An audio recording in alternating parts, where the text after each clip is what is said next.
Thanks for tuning in to another adventure with Tab Travels. In this installment, I will share with you what I did on a weekend in Death Valley National Park.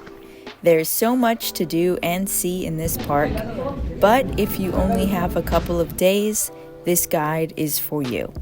All right, we are starting our adventure to Death Valley National Park. It's my first time going to Death Valley. I've been wanting to go for forever. And, we just kind of had the opportunity to go with some new friends, new acquaintances, and said, yeah, why not? Let's do it.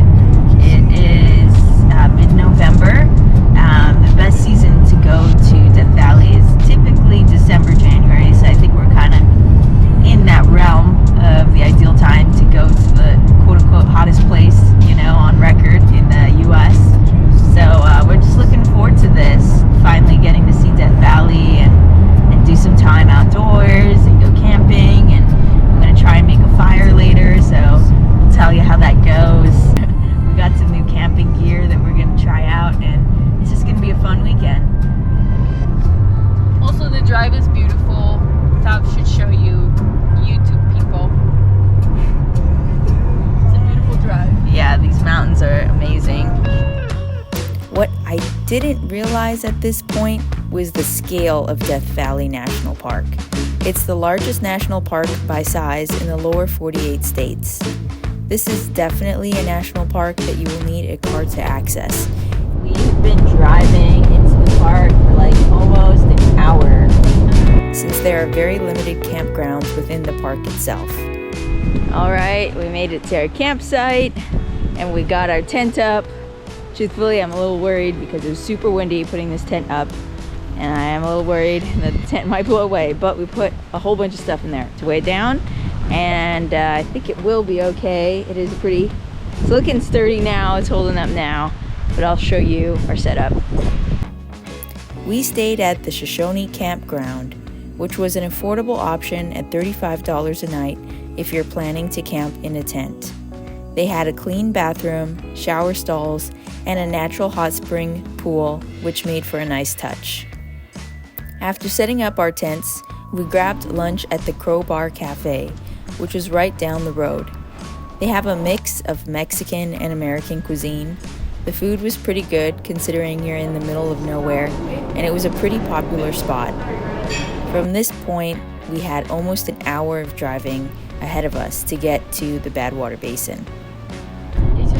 Make sure you gas your car, because there won't be gas for like an hour into driving into the park. So make sure you gas your car when you have like about an hour and a half to go. But it's pretty barren out here, so just like make sure you bring all the supplies you need.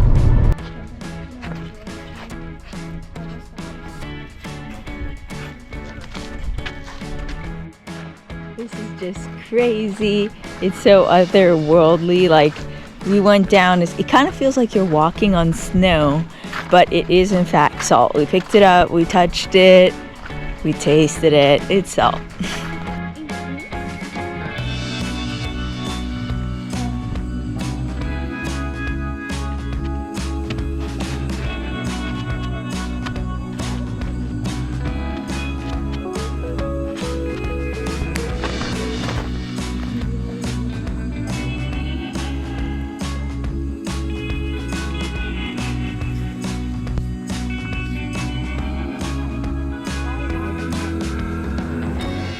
The visitor center at this national park is a worthy addition, and most people do stop here as it's one of the few bathroom rest stops in this enormous national park.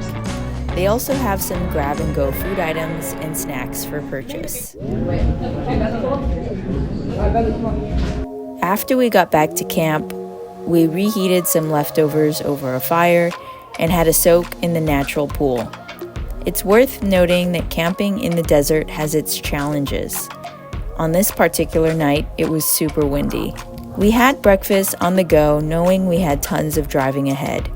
Our first stop was at the Natural Bridge Trail, so we could stretch our legs. It also gives you a great view of the Badwater Basin from above. We are doing the Artist Pallet Drive. It's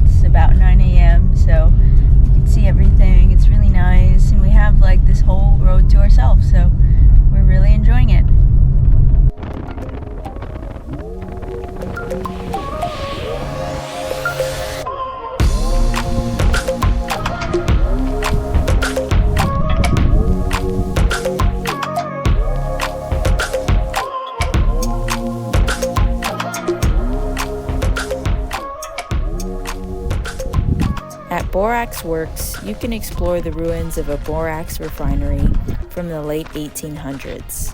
It was crazy to imagine the toils of that venture and what workers and animals did to get that material back to the growing cities of the West.